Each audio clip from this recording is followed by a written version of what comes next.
pessoal, meu nome é Luan, sou editor-chefe do canal Cinema e Companhia do site Artcult. Muito bom estar falando com vocês, para mim é uma honra, exaltando o cinema nacional e principalmente por se tratar dessa obra Noites Alienígenas, que era um filme que eu estava com a expectativa alta e estava esperando ver e vi e gostei muito do resultado. Para iniciarmos, a minha primeira pergunta é para ambos. Após uma trajetória bem-sucedida pelos circuitos de festivais, o filme do Noites Alienígenas, enfim, vai chegar ao grande público a partir do próximo dia 30 de março. Sobre esse caminho, poderiam compartilhar uma experiência que vocês percorreram durante as salas de cinema desses festivais afora, que vocês consideraram muito especial para vocês? Vocês poderiam compartilhar essa experiência, por favor? Vou Nossa, pedir para o foram Sérgio, várias, viu, Luan? vou pedir para o Sérgio falar essa, eu vou falar um pouco do caminho até chegar nas salas de cinema, mas os festivais, o Sérgio teve mais essa chance, né, Sérgio, de viver E essa. foi muito emocionante, assim, porque o que eu posso dizer, assim, é aquele sentimento de que o filme estava realmente tocando as pessoas, né? Seja no Rio Grande do Norte, em Gostoso, seja em Gramado, né? Seja no Maranhão, em São Paulo. A sensação que eu percebo nas pessoas, assim, quando acaba a sessão, né? Melancolia, algumas pessoas chorando, né? Os depoimentos que vêm logo depois da sessão, realmente penso que a gente conseguiu tocar em temas muito universais, né? E que as pessoas têm se emocionado. Eu acho bonito isso. Acho que a gente fez um filme que emociona, né? Acho que um dos momentos foram muitos momentos, assim, né? Gramado, obviamente, ali aquele momento que a gente né? Que a gente ganha todos os prêmios ali, foi muito bonito, foi muito forte, né?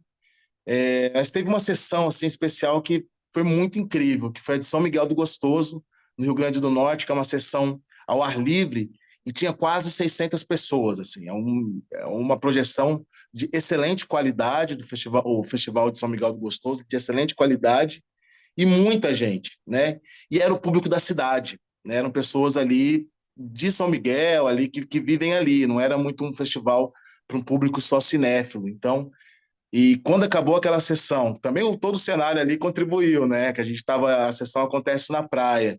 E quando acabou a sessão, com aquela quantidade de pessoas assim vindo falar e emocionadas, né?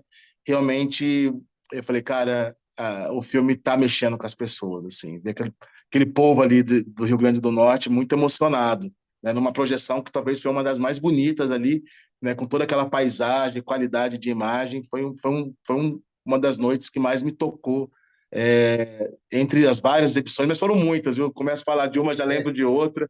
Foram muitos momentos Sérgio, especiais com esse filme.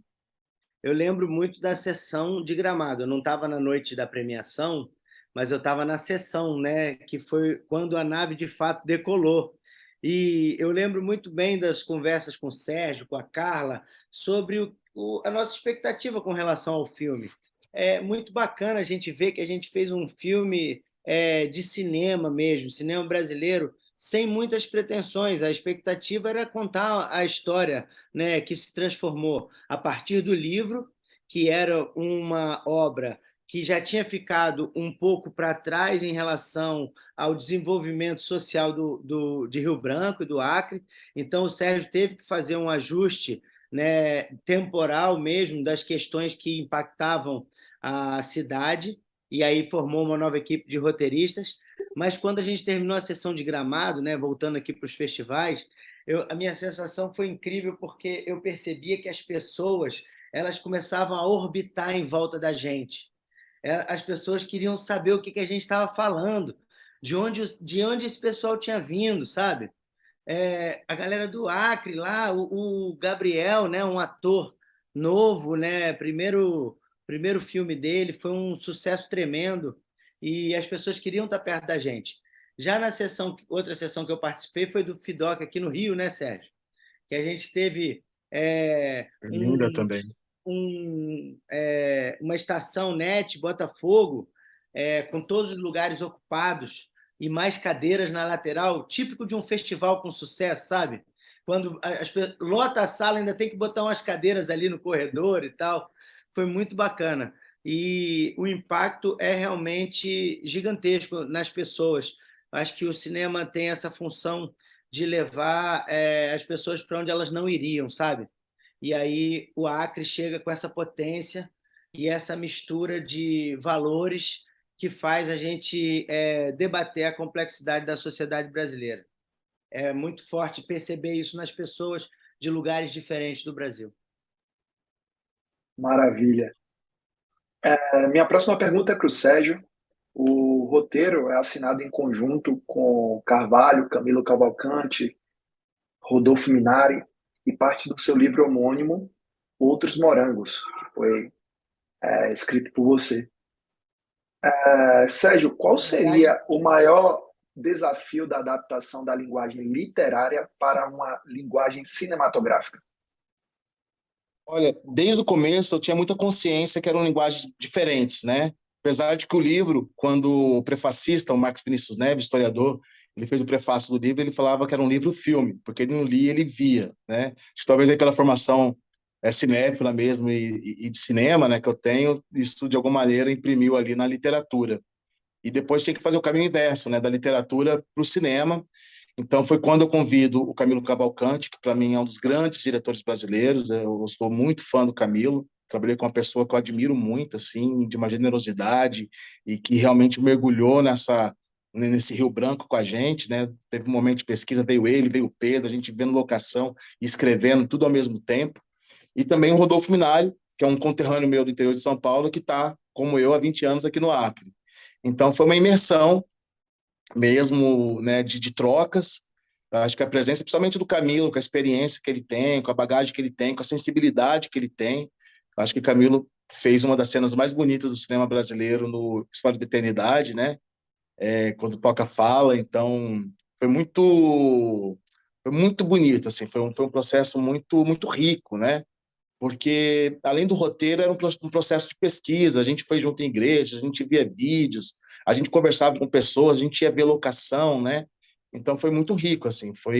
Camilo, acho que ele foi, assim, imprescindível, junto com o Rodolfo, para a criação desse roteiro e também para ter um distanciamento que era importante, porque eu estava impregnado daquela história, né? Mas teve um momento que eu achei que até aconteceu o contrário. Assim, o Camilo se envolveu tanto com o livro que era eu que falei, vamos tirar personagem. Não, esse personagem é muito bom. Eu falei, mas tem que tirar, porque não vai caber todo mundo no livro, no filme, né?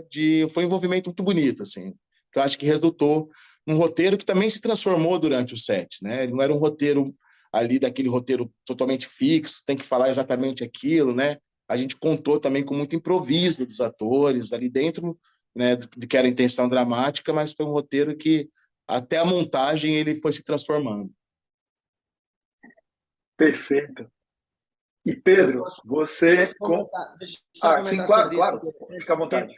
quando o Sérgio me mostrou a adaptação que ele fez diretamente do livro Noites Alienígenas, né, para o roteiro que foi apresentado no edital, a gente entendia que o Brasil tinha mudado, né, Sérgio? E Exatamente. isso foi importante a gente sentir.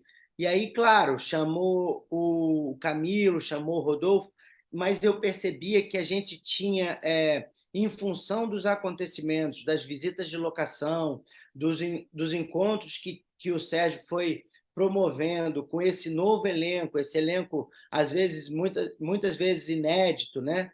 De pessoas que estavam iniciando na arte dramática do cinema, e aí o roteiro ia se adaptando, e o Camilo tem essa sensibilidade de cineasta e documentarista também, assim como o Sérgio e eu, né? A gente tem essa linguagem que a realidade nos influencia. E aí, quando a gente se encontrou, né, foi possível a gente fazer esse encontro em Rio Branco, antes mesmo de ter as locações, né, Sérgio? E aí a gente vê que o roteiro é mesmo um guia, e a realização ela se dá mesmo na hora da filmagem. Eu acho que esse é um pouco do DNA do cinema brasileiro que a gente consegue ver no Noites Alienígenas. Perfeito. Perfeito, Pedro. E a próxima pergunta é exatamente sobre esse tema que você comentou. Seu currículo possui produções formidáveis, como Um Dia Qualquer, Agonia, Estrada dos Sonhos.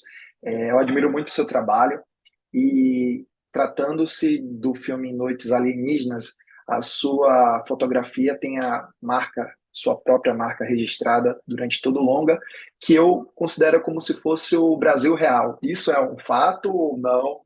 Você gosta de mostrar esse Brasil real nas suas produções?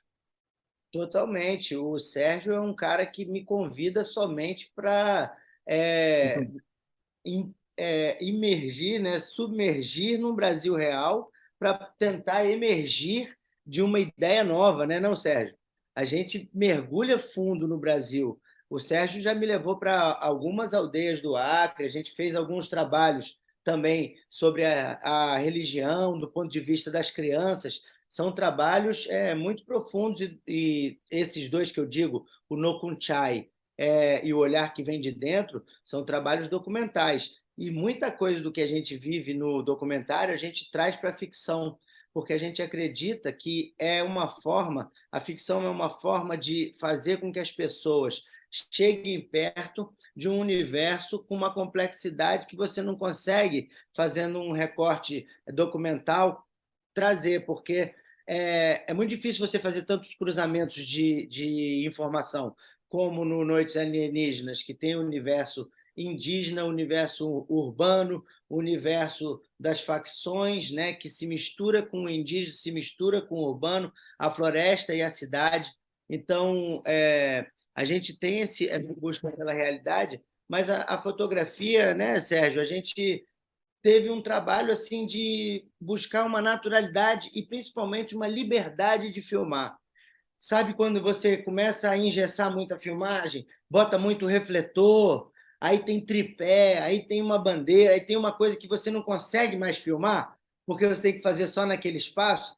O Sérgio sempre, pela origem dele documental, nas nossas conversas, a gente tentava sempre ter muita liberdade. E aí as mise-en-scènes com os atores iam saindo naturalmente. Aí o Sérgio falava, eu queria que esse cara tivesse aqui sozinho, então depois ele encontra esse outro cara, e a gente conseguia fazer um balé, câmera e elenco, para parecer que era uma coisa documental, mas trazer a dramaticidade da ficção para os temas que a gente estava propondo. Eu acho que assim, e reforçando isso, eu acho que essa parceria, sabe? Porque o Pedro, ele comprou muita ideia do que a gente queria fazer do ponto de vista de linguagem, né? Desses planos sequências, né? E a gente pensando que a gente estava fazendo um filme de baixíssimo orçamento, que na Amazônia se torna mais baixo orçamento ainda, né? E penso que essas limitações também acabaram sendo aí um combustível criativo e de criação mesmo, que a gente precisava pensar soluções a partir de uma certa escassez que a gente tinha de estar filmando aqui. E acho que nesse sentido eu penso que foi uma equipe que, de maneira geral, assim, foi toda muito criativa, né? Tanto para lidar com as questões de produção e trazendo o que poderia ser grandes problemas e dificuldades para o criativo. O Pedro falou uma coisa assim, que eu queria até reforçar, assim, da liberdade que a gente teve de filmar o Noites. Porque eu falei, poxa, a gente está fazendo um filme no Acre, que vem de um edital do Ministério da Cultura, não era nem Ancine, não estava ali com muita preocupação de mercado, né, de atender um certo tipo de perfil de público, de produto. Então a gente teve muita liberdade de fazer o filme que a gente acreditava, o filme que a gente realmente acreditava. Acho que todo mundo comprou muito essa ideia, né? E deu esse um resultado muito bonito, tanto ali no set de filmagem, com muita troca, quanto o resultado final. Perfeito, Sérgio. E para finalizarmos, eu deixo você e o Pedro à vontade para convidar os seguidores do Arte Cult Cinema e Companhia a assistirem Noites Alienígenas no próximo dia 30 de março nos cinemas. Fique à vontade. Pessoal, então, convidando todo mundo, né, para comparecer nas salas de cinema. É muito importante a gente lotar essas salas de cinema, a gente, né, vendo um primeiro filme longa-metragem para salas de cinema, para exibição, realizado no estado do Acre. É histórico o que está acontecendo também, né, quando a gente pensa que é o primeiro filme que está indo para todo o território nacional. É histórico, então nos ajudem, né? Além de tudo, porque é um filme bom, vocês vão gostar, tenho certeza, né? Mas nos ajudem a quebrar também um marco histórico de público de salas de cinema do norte do Brasil.